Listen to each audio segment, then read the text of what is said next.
ఓం శ్రీ గురుభ్యో నమ. పూజ్య గురుదేవుల పాద పద్మములకు నమస్కరిస్తూ, మన కాలంలో భగవద్గీత జ్ఞానాన్ని తత్వముల రూపంలో ప్రచారం చేసినటువంటి ఒక మహాత్ముడు, సద్గురువు, సిద్ధపురుషులు శ్రీ వీరబ్రహ్మేంద్ర స్వామి. వారు ప్రతి గ్రామంలో తిరుగుతూ ఆ రోజు సమాజంలో ఉండేటువంటి మతం పేరుతోనో, జాతి పేరుతోనో, వర్ణం పేరుతోనో జరుగుతున్నటువంటి దురాచారాలను ఖండిస్తూ ఎన్నో అద్భుతమైన తత్వాలను ప్రచారం చేశారు. వారు నమ్మకాన్ని ఖండించలా, ఆ నమ్మకం పేరుతో చేసే మూఢనమ్మకాన్ని ఖండించాడు. దేవుణ్ణి ఖండించలా, దేవుని పేరుతో చేసే అరాచకాన్ని ఖండించాడు. విశ్వాసాలను ఖండించలా, విశ్వాసం పేరుతో చేసేటువంటి మూఢనమ్మకాల్ని ఖండించాడు.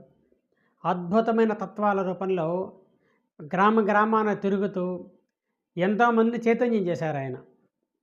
ఆ తర్వాత కాలంలో కూడా చాలా గ్రామాల్లో వ్యామయ్య స్వాములని చెప్పేసి చాలామంది గుర్రాల మీద తిరుగుతూ తెల్లగుడ్డలు వేసుకొని, తలకల గుడ్డ చుట్టుకొని పల్లెటూరులో తిరుగుతూ ఈ తత్వాలు ప్రచారం చేసేటువంటి వాళ్ళు. చాలా గొప్ప తత్వాలు, ఎంతో నిగూఢమైన అర్థంతో కూడుకున్నటువంటి తత్వాలు ఇవి. అటువంటి తత్వాన్ని ఒకటి మనం కొంచెం పరిశీలిద్దాం.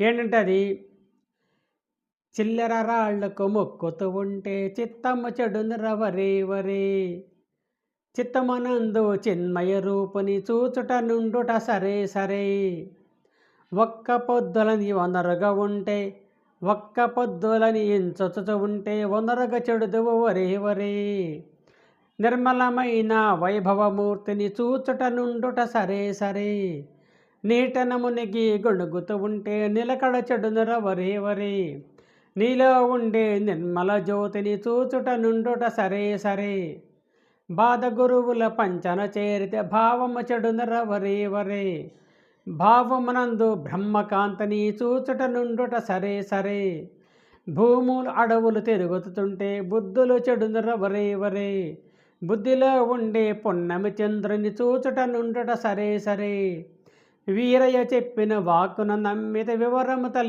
తెలియను వరే వరే, వివరమందుండే విగ్రహమూర్తిని చూచుట నుండుట సరే సరే. ఇది బ్రహ్మంగారి తత్వం. కొంతమంది ఏం చేస్తారంటే, బ్రహ్మంగారు అవి ఖండించాడు, ఇవి ఖండించాడు, చాలా చాలా కాంట్రవర్సీగా మాట్లాడడం మనం చూస్తుంది ఈ మధ్యకాలంలో, ఈ సోషల్ మీడియా వచ్చిన తర్వాత. వీరబ్రహ్మేంద్ర స్వామి స్వయాన ఒక సిద్ధపురుషుడు, గొప్ప యోగి, ఆధ్యాత్మిక సాధనలో ఒక స్థితిని పొందినటువంటి మహాత్ముడు ఆయన. ఆయన ఎక్కడ కూడా విగ్రహాలని, దేవుణ్ణి, ఆచారాన్ని ఖండించలా. ఆ ఆచార పేరుతో జరిగేటువంటి మూఢత్వాన్ని ఖండించాడు ఆయన, మూఢనమ్మకాన్ని ఖండించాడు ఆయన. చిల్లర రాళ్లకు మొక్కుతూ ఉంటే చిత్తము చెడునర వరే వరే, ఈ చిల్లర రాళ్లకు మొక్కుతూ ఉంటే అని అర్థం ఏమిటంటే, నీ లోపల ఉండేటువంటి అసలైన పరమాత్మ లోపల ఉండంగా ఈ బాహ్యమైన పూజల పేరుతో సమయాన్ని వృధా చేసుకోవద్దని చెప్తున్నాడు ఆయన. నీలో ఉండే నిర్మల జ్యోతిని చూచుట నుండుట సరే సరే, నీ లోపల నిర్మలమైన జ్యోతి రూపంలో వెలుగుతున్నాడు భగవంతుడు, దాన్ని చూసే ప్రయత్నం చేయమన్నాడు. గుడికి వెళ్తాం, అక్కడ మనం పూజించేది రాయినే, బాహ్యంగా మన కంటికి కనిపించేది రాయి మాత్రమే. నువ్వు అది రాయి అనుకున్నంత కాలము, విగ్రహం అనుకున్నంత కాలము, నీ జీవితాంతము అదే విగ్రహాన్ని పూజిస్తూ ఉంటావు. నువ్వు విగ్రహం తప్ప వేరే ఉండదు అక్కడ. విగ్రహం లోపల ఉండేటువంటి ఒక మూర్తి ఉంది, వైభవమూర్తి, చిన్మయమూర్తి, ఆయన లోపల కూడా ఉన్నాడు. ఎప్పుడు విగ్రహంలో ఉండేటువంటి వైభవమూర్తిని నువ్వు చూస్తావో అప్పుడు నీ లోపల ఉండేటువంటి ఆ నిర్మల జ్యోతిని కూడా చూడగలుగుతావు. నీ ఆధ్యాత్మిక సాధన కేవలం విగ్రహంతో ఆగిపోకూడదు, విగ్రహం నిగ్రహం కోసం మాత్రమే. అందుకని ఎంతసేపటికి చిల్లర రాళ్లకు మొక్కుతూ ఉంటే చిత్తము చెడునర వరే వరే, నీలో ఉండే నిర్మల జ్యోతిని చూచుట నుండుట సరే సరే, నీ లోపల ఉండేటువంటి ఆ నిర్మల జ్యోతిని చూడమన్నాడు ఆయన.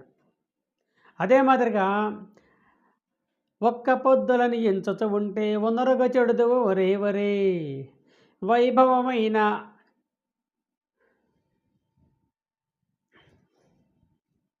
ఏకమైన వైభవమూర్తిని చూచుట నుండుట సరే సరే. ఉపవాసం ఉంటే దేవుడు కనపడతాడు. ఉపవాసం ఉంటేనే దేవుడు కనపడే పనైతే మన దేశంలోని కోట్ల మంది ఆకలితో బాధపడుతున్నారు కదా, తిండి లేక. వాళ్ళందరికీ దేవుడు కనిపించాలి కదా అంటారు వివేకానందుడు. ఇక్కడ ఉపవాసం అంటే ఉపవసించడం, దేవునికి దగ్గరగా నివసించడం. అంతేగాని ఉపవాసం పేరుతో ఉంటే కనుక ఆరోగ్యం చెడిపోతుంది, మంచాల పాలవుతావు తప్ప ఏ ఉపయోగం ఉండదు. కాబట్టి నీ దేహానికి ఏది అవసరమో దాన్ని తీసుకుంటూ ఏకమైన వైభవమూర్తిని చూచుట నుండుట సరే సరే. ఏకం, నీ మనసు ఏకానికి చెందినట్లయితే అక్కడి నుంచి ఏకాగ్రతకు వెళుతుంది. అక్కడ ఉంటాడు నిర్మలమైన వైభవమూర్తి. నిన్న వైభవమూర్తి చూడమంటున్నాడు ఆయన. నీటన మునిగి గొడుగుతూ ఉంటే నిలకడ చెడుందర వరే వరే. గంగలో స్నానం చేస్తే పాపాలు పోతాయి, గోదావరిలో మునిగితే పాపాలు పోతాయి అని నీళ్ళముడు పరిగెడుతూ పోతున్నావు నువ్వు. పాపాలు పోతాయి పోవో పక్కన పెడితే నీలో ఉండే నిర్మల జ్యోతిని చూచుట నుండుట సరే సరే.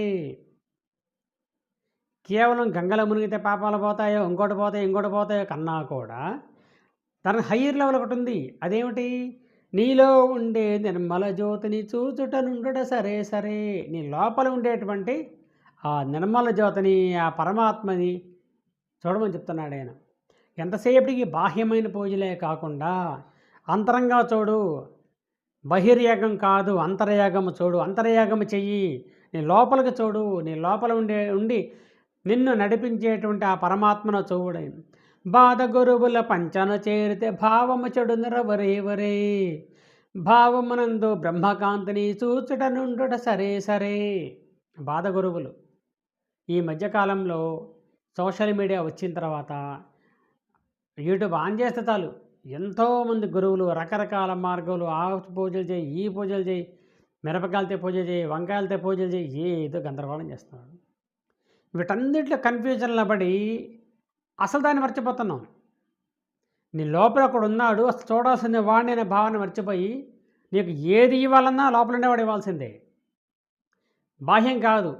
అందుకని ప్రతి ఒక్కటి ఎవరు చెప్పినా గుడ్డిగా ఫాలో కాకుండా నీ లోపల ఉండేటి వాడు చూసే ప్రయత్నం చెయ్యి. భావమునందు బ్రహ్మకాంతిని, ఆ జ్యోతి ఉంది, తమ సోమా జ్యోతిర్గమయ, ఈ జ్యోతిని చూసే ప్రయత్నం చెయ్యి. అంతే తప్ప ఎవరేదో చెప్పేది విని అవన్నీ నిజమని నమ్మి నీ యొక్క కాలాన్ని వృధా చేసుకుంటే నీ జీవితం అలాగే కడతేరిపోతుంది అని చెప్తాడు. అట్లాగే భూములు అడవులు తిరుగుతుంటే బుద్ధులు చెడుందర వరే వరే. ఎక్కడో అడవుల్లో ఉంటాడు లేదా కొండల్లో ఉంటాడు, ఎత్తుక్కుంటూ పోతున్నావు అనుకో, బుద్ధి చెడిపోతుంది. ఏదో వెతుక్కుంటూ ఎక్కడికో పోతావు, ఏం జరగదో తెలియదు, నీ పోయిన బుద్ధి మారిపోతుంది. భూముల్లో ఉండడు, అడవుల్లో ఉండడు, కొండల్లో ఉండడు భగవంతుడు. ఎక్కడుంటాడు? నీ భావములోనే. బుద్ధిలో ఉండే పొన్నమి చంద్రుని చూచుట నుండుట సరే సరే. బుద్ధిలో ఉన్నాడు పొన్నమ చంద్రుడు, అన్ని రకాల కళలతో వెలుగుతూ లోపల జ్ఞానాన్ని వెదజల్లుతూ ఉన్నాడు. దాన్ని చూడరా బాబు, ఎక్కడో ఎతకాల్సిన అవసరం లేదని చెప్తున్నాడు. చెప్తూ వీరయ్య చెప్పిన వాక్కును నమ్మితే వివరము తెలియను వరే వరే. ఈ వీరబ్రహ్మం చెప్పే వాక్కును నమ్ము, నీకు వివరం తెలుస్తుంది. ఎందుకని? ఆచరించి చూసి చెప్పేటువంటిది కాబట్టి. వివరమందు ఉండే విగ్రహమూర్తిని చూచుట నుండుట సరే సరే. ఈ వివరం అంతా చెప్పాను కదా, దాన్ని మొత్తం ఒక చోట క్రోడీకరిస్తే ఆ విగ్రహమూర్తి నీకు తెలుస్తుంది. ఎందుకని? దాన్ని ఏమన్నారు ఆయన? చిన్మయ జ్యోతి అన్నాడు, వైభవమూర్తి అన్నాడు, నిర్మల జ్యోతి అన్నాడు, బ్రహ్మకాంత్ అన్నాడు, పొన్నమి చంద్రుడు అన్నాడు. అన్నీ కలిపి ఒక విగ్రహంలాగా తయారవుతుంది. ఇవన్నీ ఎక్కడున్నాయి? నీ లోపల ఉన్నాయి.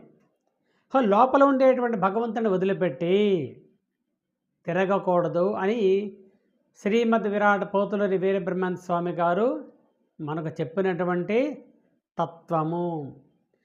ప్రతి దాంట్లో కూడా మనము ఆ తత్వాన్ని పట్టుకోవాలి తప్ప బాహ్యమైన పూజల పేరుతో చచ్చిపోయిందాక చేసుకుంటూ కూర్చోడం, పోయేటప్పుడు అలాగే పోతాం. కానీ ఒక్కొక్క మెట్టు ఎదగాలంటే కథ దగ్గర నుంచి పురాణము, కథల రూపంలో, పాటల రూపంలో, జ్ఞానం రూపంలో, యోగం రూపంలో, యోగం ఆచరణకు రావాలి, జ్ఞానం ఆచరణకు రావాలి. ఆచరణకు రావాలంటే తత్వం తెలియాలి. తత్వం తెలియకుండా నువ్వు ఏమి చేసినా సరే ఎక్కడ వేసిన గొంగళి అక్కడే ఉంటుంది. కాబట్టి ఒకసారి లోపల చూసుకునే విధానం చూసుకోమని వీరబ్రహ్మేంద్ర స్వామి మనందరినీ ఆదేశిస్తున్నాడు. ఓం నమో నారాయణాయ.